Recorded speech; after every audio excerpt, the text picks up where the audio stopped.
How to know if you are ready to have sex. Sex can be a wonderful thing, if you are ready to become sexually active.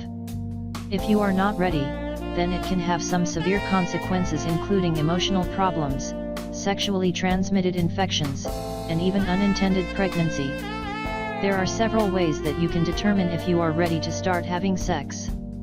If you decide that you are ready for sex, you will need to discuss concerns and expectations with your partner and make a plan for protecting yourselves. Doing these things will help to ensure that your first time will be safe and enjoyable. Part 1. Evaluating the situation. 1. Know that everyone is different.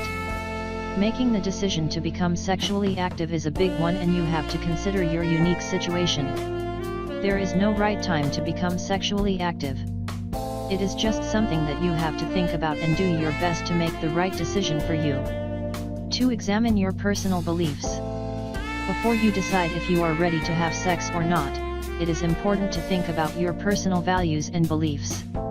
Your values and beliefs help define you, so you should think about how a decision to start having sex would impact your values and beliefs. Try to identify the personal beliefs and values that you have in order to determine how you might be affected by becoming sexually active. For example, if part of your belief system is that sex should be saved for marriage, how would having premarital sex affect you? Or, if you always thought your first time would be with someone you love, how would having casual sex with someone you just like affect you? 3. Identify your questions about sex, STIs, and pregnancy. To reduce your chances of contracting an STI or getting pregnant as a result of your sexual activity, it is important to think about what questions you have regarding safe sex.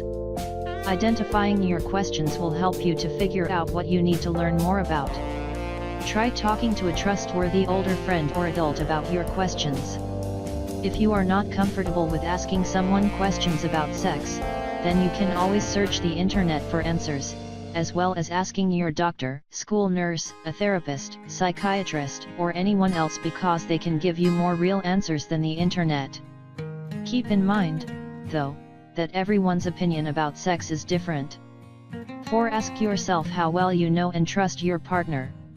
Sex is an intimate act, so it is important to make sure that the person you have sex with is someone that you trust and know well. If you do not know and trust your partner, then you may not want to engage in sex with this person. Some questions you can ask yourself include: do you trust your partner? You should feel confident that your partner is a basically good person who wouldn't do anything to hurt or humiliate you.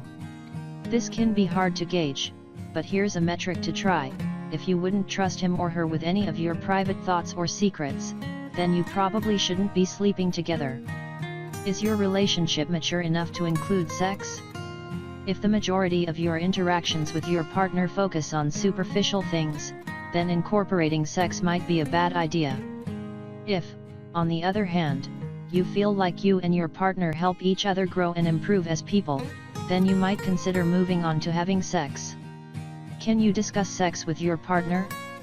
Think about whether or not you'll be able to talk about things such as contraception, STIs, basic anatomy, and other sex-related topics with your partner. If you can't comfortably have this discussion with him or her before you have sex, then reconsider whether it's the right choice. Would you be violating your partner's beliefs? In addition to considering your beliefs and values, think about what your partner believes as well.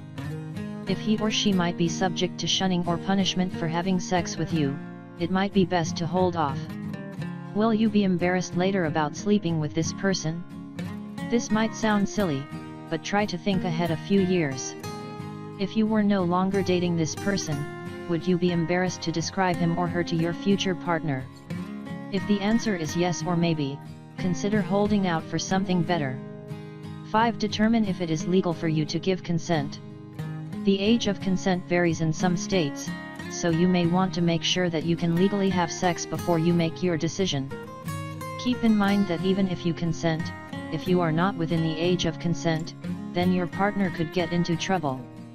If your partner is not within the age of consent, then you could get into trouble. For example, in some states it may be illegal for a 16-year-old to have sex with an 18-year-old. 6. Consider the things your partner has said to you. If you are considering sex because of things that your partner has said to you, then you may want to evaluate some of their statements. Some people may try to pressure you into sex by saying misleading or convincing things. Common things that people say to convince their partners to have sex include: "If you really loved me, you'd have sex with me. Everyone is having sex but us. I'll be really gentle and you'll love it.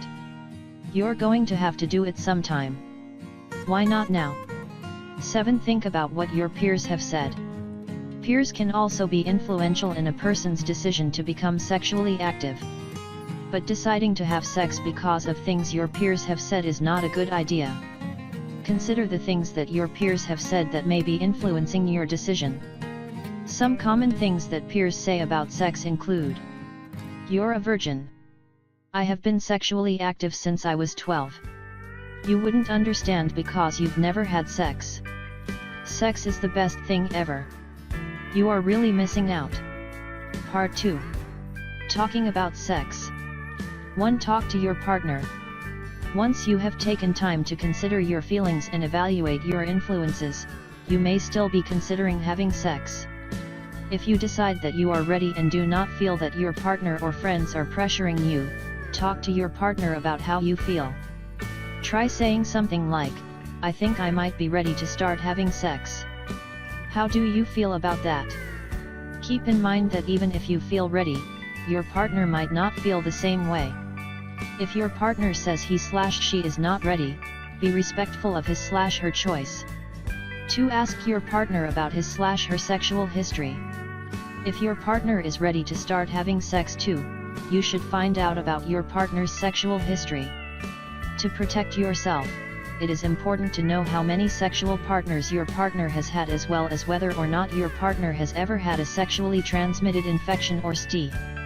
Try saying something like, "I understand if you are a bit uncomfortable discussing this with me, but I would like to know more about your sexual history.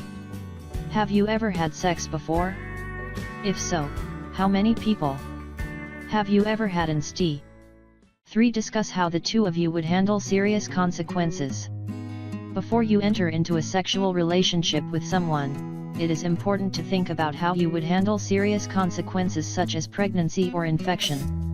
Do you both have healthcare providers or a clinic that you could go to for treatment? Are you both willing to accept the risk of pregnancy or infection as part of a sexual relationship? Carefully consider the potential consequences of sex and how you would deal with them. 4. Share your desires and expectations. After you have considered the potential negative outcomes of sex, take time to discuss your desires and expectations for sex as well. Talk about what you want the experience to be like, the first time and beyond. Ask your partner to share his/her expectations as well. For example, do you have certain positions or other things that you want to try while having sex? Do you want to snuggle in bed for a while after sex? Do you want a monogamous relationship with your partner? 5. Make a plan to protect yourselves. Before you have sex, you should also figure what you are going to do to protect yourselves from pregnancy and infection. Plan a visit with your doctor or visit a health clinic to find out what your options are. Many clinics even offer free condoms to help encourage safe sex. For example, you will need to decide if you are going to use condoms alone or if you will also use birth control pills. 6. Consider talking to someone who cares about you. Even after you have discussed your concerns with your partner, you may feel the need to talk with someone else who cares about you and make sure that you are making the right decision. If you are comfortable talking to your parents, that might be a good place to start. If not, consider talking to your doctor, a school counselor, pastor, or an older sibling or friend. Be direct and try saying something like, "I am thinking about becoming sexually active. Do you have any advice for me about that?" Research shows that those who are comfortable talking to their friends about sex are more likely to be able to discuss safe sex with their partner. Part 3. Enjoying your first time. 1. The best way to avoid sexually transmitted infections and/or pregnancy is by delaying or avoiding sexual activity. But if you do not want to wait, be safe and use a condom every time that you have sex. It is a common myth that you cannot become pregnant or contract an STI the first time you have sex. You can become pregnant or infected with an STI any time that you have sex, so it is crucial to protect yourself. When used every time and in the right way, condoms are very effective in preventing STIs. If your partner protests using condoms, do not give in to the pressure. Make it clear that you are not interested in a sexual relationship unless it is a safe one. You may also consider getting a vaccine to prevent HPV, which is the virus that causes genital warts and cervical cancer. Talk to your doctor about HPV vaccines like Gardasil and Cervarix. 2. Consider using condoms and birth control pills together. Birth control pills alone will not prevent against sexually transmitted infection, but using birth control pills as well as a condom can reduce your risk of pregnancy even further. Condoms are 82% effective against pregnancy, while birth control pills are 91% effective against pregnancy. Therefore, using condoms and birth control pills together can reduce your chances of becoming pregnant even further while still helping to protect you from STIs. 3. Relax. The first time can be very stressful, so you might benefit from doing some stress reduction exercises before you get started.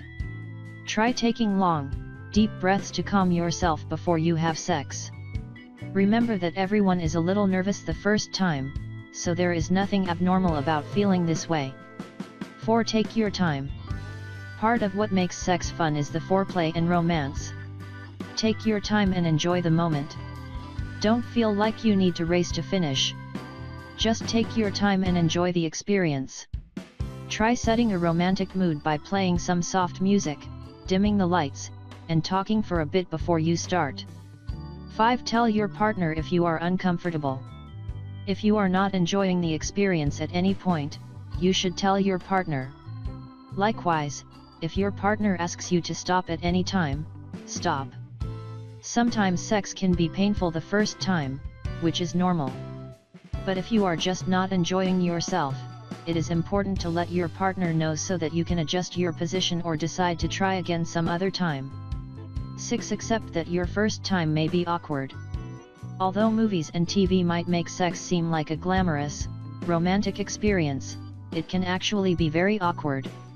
The first time may be especially awkward because it is such a new experience for you. Just keep in mind that this awkwardness is normal and you should not feel embarrassed or ashamed about it. 7. Know that you may experience a variety of emotions after your first time. After the sex is over and you have time to think and process the experience, you might begin to feel some emotions that are new to you. It is normal to feel strange after your first sexual experience with someone. If you have trouble coping with these emotions, discuss them with someone you trust, such as a parent, counselor, or close friend. 8. Think of other ways to have a physical relationship with your partner. There are a lot of steps between holding hands and having sex. If it feels like your relationship with your partner is progressing too quickly, try to slow it down with other intimate acts first that don't require sex, such as kissing, petting around, and hugging intimately. You can also talk about sex, marriage, or children, which can stimulate some people. Be affectionate in a way that makes both of you feel more comfortable with the another. Tips. Losing your virginity should be a part of positive, satisfying relationship. Make sure you feel like you are at the right age and with the right partner. Never pressure anyone. Think about what it would feel like for someone to pressure you. If you think you aren't ready to talk about it, don't. There's no rush. Just enjoy yourself. Your first time is usually the best, but also consider using the necessary equipment to prevent any unwanted accidents happening. Warnings. No one should be forced to have sex. If you've been raped, and go to the hospital or rape crisis center immediately. Understand the age of consent law in the state or country where you live. In most U.S. states, the age of consent is 18. If one partner is under the age of consent and the other is above it, you could face statutory rape charges. Never consider having sex if you are in an abusive relationship. If you liked the video, give it a thumbs up and share it with your friends. For more recipes and tips, subscribe to the channel.